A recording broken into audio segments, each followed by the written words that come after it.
Bendiciones, saludos desde hace aproximadamente unos 100 años a esta parte, desde que nació el movimiento pentecostal, clásico, tradicional, el movimiento pentecostal de hace unos 20 o 25 años. Digo esto porque en los últimos tiempos el movimiento pentecostal ha sido gravemente alterado y distorsionado por una rama de conceptos y filosofías que se han introducido dentro del pentecostalismo, a punto tal que hoy en día hablamos de los pentecostales clásicos, tradicionales y los neopentecostales. Pero si vamos al mundo pentecostal en sí, desde ya hace aproximadamente más de 100 años que encontramos una discrepancia,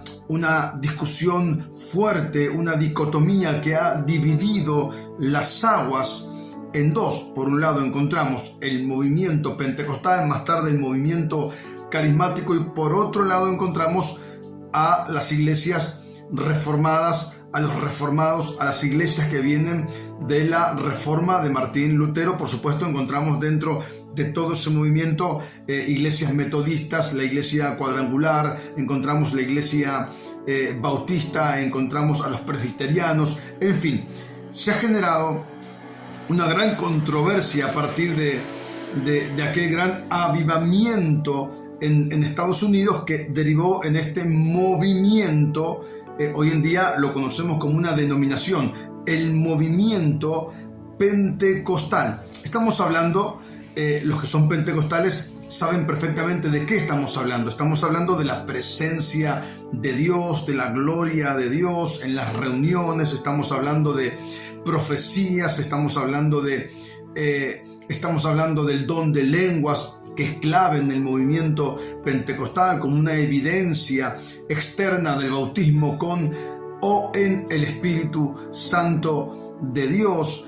Encontramos dentro del movimiento evangélico reuniones en donde reina la euforia, los gritos, los saltos, los aplausos.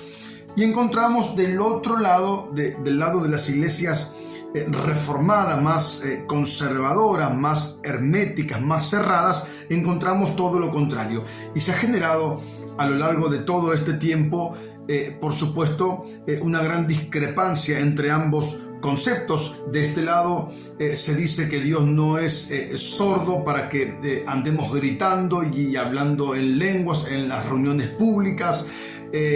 Y del otro lado se dice, del lado del movimiento pentecostal, se dice que Dios no es nervioso. O sea, Dios no se va a poner nervioso porque un grupo de gente se reúna para exaltar a Dios, para alabarlo con euforia, con fuerzas, con gritos, con júbilos, con danza, con aplausos. Entonces surge la pregunta: ¿quién tiene la razón? Encontramos a los cesacionistas que no creen en los dones o en las manifestaciones de los dones del Espíritu Santo, porque para ellos han cesado con el canón de las Escrituras cerrados, y encontramos a los continuistas, los que creen que los dones del Espíritu Santo siguen activos en estos tiempos. Bueno, los pentecostales creen que los dones del Espíritu de Dios siguen activos en estos tiempos. Yo soy pentecostal y yo creo que los dones del Espíritu Santo siguen activos en estos tiempos. Ahora, ¿cuál es el punto medio? Debería haber un punto medio entre ambas corrientes de conceptos y de pensamientos, porque el punto medio es el punto exacto, y ahí caemos en 1 Corintios capítulo 14, en donde Pablo habla acerca de las profecías y habla acerca del don de lenguas, y Pablo establece un orden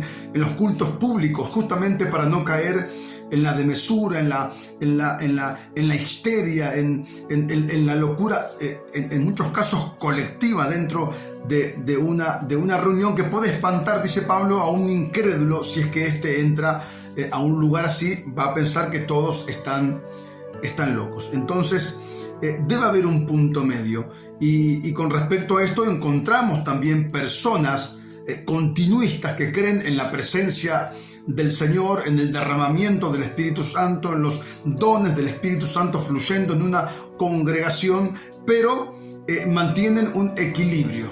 Continuistas equilibrados mantienen un equilibrio y mantienen un discernimiento ante todo ese movimiento. De hecho, la Escritura dice que hay que pesar los espíritus, porque no todos los espíritus son de Dios.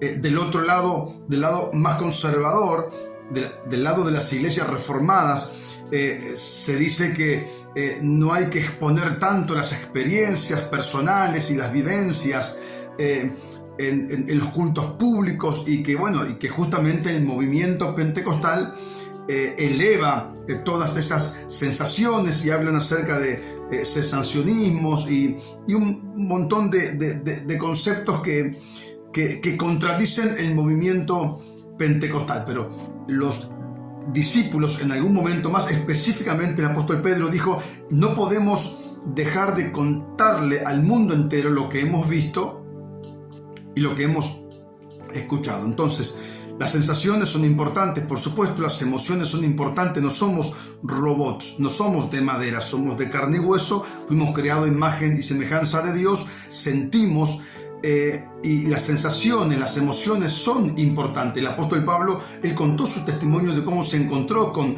Jesús, y la mayoría de los discípulos contaron su testimonio de cómo se encontraron con Jesús. Entonces, son importantes, por supuesto, las emociones. No hay que exagerar tampoco, ni irnos del otro lado. Lamentablemente esto pasa en el movimiento pentecostal. Pero debería haber un punto medio, un equilibrio, y desde ese lugar alabar y exaltar el nombre de nuestro Señor. Que Dios te bendiga. Saludos.